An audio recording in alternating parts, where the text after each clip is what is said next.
नमस्कार, मैं राम प्रकाश राय। रविवार की इस खास बातचीत में आपका स्वागत। इस समय जो प्रदेश में जो राज्यों के विधानसभा चुनाव होने हैं उसको लेकर के सियासत पूरी तरीके से गर्म है। राजस्थान हो, मध्य प्रदेश हो, तेलंगाना हो, छत्तीसगढ़ हो, इन सारे राज्यों में जो सियासी दल हैं वो अपनी अपनी तैयारियों में लगे हुए हैं। इस बीच जो सबसे चर्चित राज्य है वो है मध्य प्रदेश, और ये जो चर्चा है वो भी खास वजहों से। दरअसल ये जो वजह है वो एक ऐसी वजह है जो भारतीय जनता पार्टी भले ही आज उस फॉर्मूले पर काम कर रही हो, पर पहले ये फॉर्मूला भारतीय जनता पार्टी के द्वारा ही जब उपयोग में लाया गया तो पूरी तरीके से फेल साबित हुआ। पर आज भारतीय जनता पार्टी फिर से एक बार उसी फेल फार्मूले पर दांव लगा रही है। सवाल अब ये उठने लगा है कि आखिर फेल फार्मूले पर दांव लगाया क्यों जा रहा है? ऐसी कौन सी परिस्थितियां आ गई हैं भारतीय जनता पार्टी के सामने? क्या भारतीय जनता पार्टी में नेता नहीं बचे हैं, या फिर भारतीय जनता पार्टी को ये जो दांव है वो उनके लिए मजबूरी बन चुकी है? और इस मजबूरी की जो वजह है वो खुद भारतीय जनता पार्टी के नेता हैं। दरअसल हम ये जो बात कह रहे हैं, हम मध्य प्रदेश में जिस तरीके से चुनाव के उम्मीदवारों की सूची भारतीय जनता पार्टी की तरफ से जारी की गई, 2 बार जारी हुई, 39 उम्मीदवारों की सूची, 78 उम्मीदवार अब तक वो जारी कर चुके हैं। इसमें जब दूसरी लिस्ट आई तो उसने सबको चौंका दिया था। दूसरी लिस्ट में बड़ी संख्या में हैवीवेट नेताओं को चुनाव मैदान में उतार दिया गया है। अब भारतीय जनता पार्टी ने जिस तरीके से इतने हैवीवेट नेताओं को चुनाव मैदान में उतारा तो जाहिर सी बात है कि उस पर सवाल उठेंगे ही उठेंगे। इस दूसरी लिस्ट में 3 केंद्रीय मंत्री, 4 सांसद और 1 राष्ट्रीय महासचिव को उम्मीदवार बनाया गया। इसमें जो है अब नरेंद्र सिंह तोमर से लेकर के और कैलाश विजयवर्गीय तक को उम्मीदवार बना दिया गया है। वहीं कैलाश विजयवर्गीय जो लगातार मध्य प्रदेश के चुनाव का प्रभार संभाल रहे थे, वो उनका वीडियो भी साथ में वायरल हो गया, जिसमें वो खुद ये बात मान चुके हैं कि मैं 1% भी इच्छुक नहीं हूँ चुनाव लड़ने का। वो चुनाव लड़ना ही नहीं चाहते थे। वो चाहते थे कि वो रैलियां करें, जनसभाएं करें। वो खुद अपनी बात में कह रहे हैं कि भाई वो उनका पूरा प्लान सेट हो चुका था। 8 रैलियां रोज का उन्होंने अपना प्लान बना रखा था, जिसमें 5 रैलियां वो हेलीकॉप्टर से करते और 3 रैलियां जो है वो कार के माध्यम से करने की बात वो कह रहे हैं। तो एक तरफ भारतीय जनता पार्टी ऐसे हैवीवेट नेताओं को चुनाव मैदान में उतार रही है, दूसरी तरफ ये जो नेता हैं वो खुद चुनाव से भागते हुए दिखाई दे रहे हैं। अब जब इस तरीके की स्थितियां बनेंगी तो उनके वजहों पर चर्चा होगी ही होगी, उनके वजहों को लेकर के सवाल उठेंगे ही उठेंगे।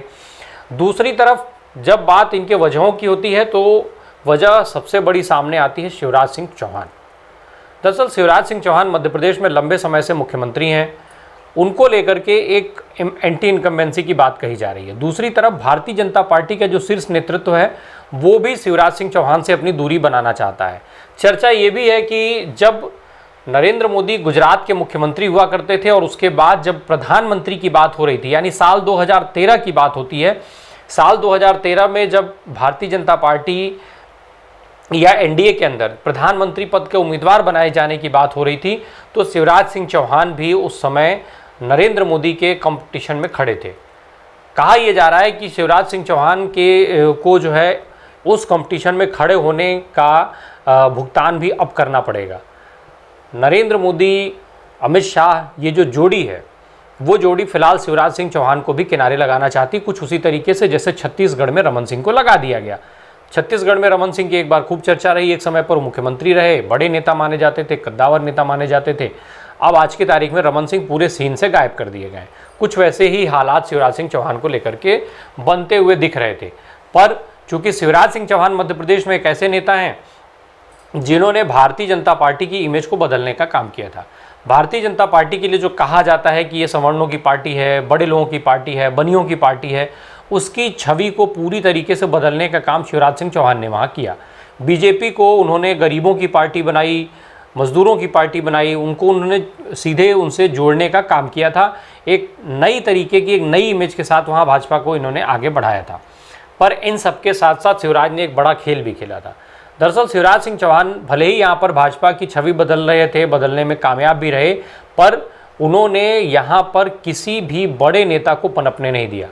जिस तरीके से एक उदाहरण दिया जाता है ना कि बरगद के नीचे पेड़ नहीं उगा करते हैं, दूसरे पेड़ बड़े नहीं होते, कुछ उसी तरीके का सीन शिवराज ने बनाया। और शिवराज ने अपने को अपने को मजबूत बनाए रखने के लिए, अपने को महत्वपूर्ण बनाए रखने के लिए मध्य प्रदेश में दूसरे नेता को उस कद का बनने नहीं दिया, या सेकेंड लाइनअप जिसको कहा जाता है वो तैयार होने ही नहीं दी। तमाम सारे नेताओं का कैरियर जो है उन्होंने अपने नीचे दबा करके रखा। तो ये एक खेल वहाँ शिवराज सिंह चौहान ने खेला। इसके बाद अब जब ये दिखने लग गया था कि शिवराज सिंह चौहान को पार्टी का शीर्ष नेतृत्व तो किनारे कर देगा, तो शिवराज ने एक बड़ा दांव और खेल दिया। दरअसल शिवराज सिंह चौहान ने लगातार एक के बाद एक कई योजनाओं की घोषणा कर डाली। कई जो है एक लंबे अमाउंट की कई सारी योजनाएं, जिनको उन्होंने गरीबों के लिए कह दिया, मजदूरों के लिए कह दिया, महिलाओं के लिए कह दिया, सीधे सीधे इनको करके और लाखों करोड़ की योजनाओं की घोषणा कर दी। अब भारतीय जनता पार्टी की स्थिति ऐसी है कि लगभग वो उसमें पूरे तरीके से वो फंस चुकी है। शिवराज सिंह चौहान का ये जो खेल है, ये जो दांव है, उसमें भाजपा अब जो है फंसी हुई नजर आ रही है। उसकी वजह यह है कि अगर शिवराज सिंह चौहान को ये हटाते हैं तो जनता भी ये समझती है, जिन लोगों के लिए इन योजनाओं की घोषणा की गई है वो भी ये समझती है कि अगर शिवराज को मुख्यमंत्री नहीं बनाया जा रहा है तो फिर ये जो योजनाएं हैं वो लागू नहीं हो पाएंगी। इन योजनाओं का बजट नहीं मिल पाएगा। इन योजनाओं को भले ही भारतीय जनता पार्टी सत्ता में लौट आए, पर इन योजनाओं का फायदा जनता को होने नहीं दिया जा पाएगा।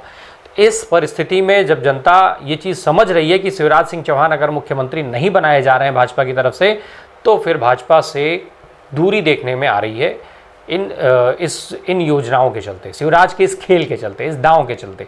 तो अब भारतीय जनता पार्टी के लिए दिक्कत ये हो गई है कि अब अगर वो शिवराज सिंह चौहान को किनारे करते हैं तो वो वोटर जिनके लिए शिवराज सिंह ने इतनी घोषणाएं की, इतनी योजनाएं चलाई, वो वोटर भी भारतीय जनता पार्टी से दूर होते हुए दिखेंगे, दूर हो जाएंगे, और इसकी संभावना प्रबल है और भाजपा इसको समझ रही है। यही वजह है कि वहां पर इतनी सारी चीज़ों के बाद भी जो कैंपेन हो रहा है, उस कैंपेन में प्रधानमंत्री नरेंद्र मोदी के साथ साथ शिवराज सिंह चौहान के चेहरे का इस्तेमाल हो रहा है, शिवराज सिंह चौहान की फोटो लगाई जा रही है। दूसरी तरफ अब इससे जो एक और इसका मुश्किल जो भाजपा की दिख रही है वो एंटी इनकम्बेंसी है। कहा यह जा रहा है कि भारतीय जनता पार्टी इन बड़े नेताओं के सहारे एंटी इनकम्बेंसी को खत्म करना चाहती है। लेकिन सवाल अब ये भी पूछा जाने लगा है कि भाई एंटी इनकम्बेंसी इन बड़े नेताओं के सहारे खत्म कैसे हो जाएगी।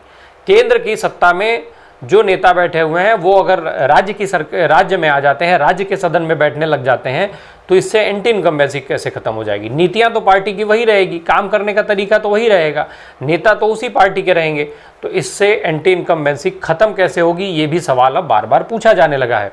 अब चूंकि जिस फेल फार्मूले की बात हो रही थी, भाई इतना जो हैवी वेट नेता ये उतारे गए हैं, पश्चिम बंगाल में भारतीय जनता पार्टी ये प्रयोग कर चुकी है। वहाँ उसने 5 सांसदों को उतारा, 2 वहाँ पर जीते, बाकी अपनी सीट नहीं बचा पाए।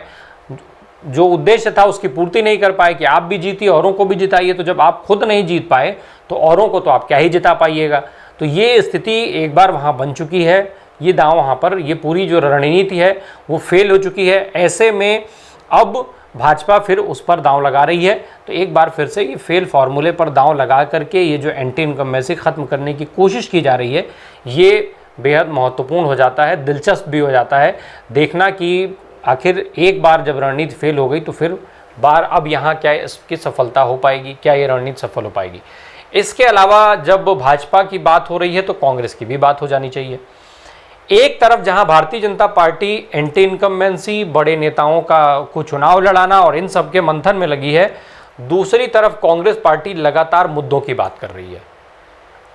एक तरफ जहां भारतीय जनता पार्टी अपने नेताओं पर भरोसा कर रही है, अपने नेताओं के चेहरे पर भरोसा कर रही है, तो वहीं दूसरी तरफ कांग्रेस पार्टी मुद्दों को लेकर के आगे बढ़ने का काम कर रही है। जो तमाम मुद्दे हैं जिनसे भारतीय जनता पार्टी हटना चाहती है, और हमेशा से ये रहा है कि मुद्दों की राजनीति भाजपा करती नहीं है, तो मुद्दों से इतर वो राजनीति को लेकर के जाना चाहते हैं, लेकिन कांग्रेस घेर घेर कर भाजपा को वहीं ला करके खड़ा कर दे रही है।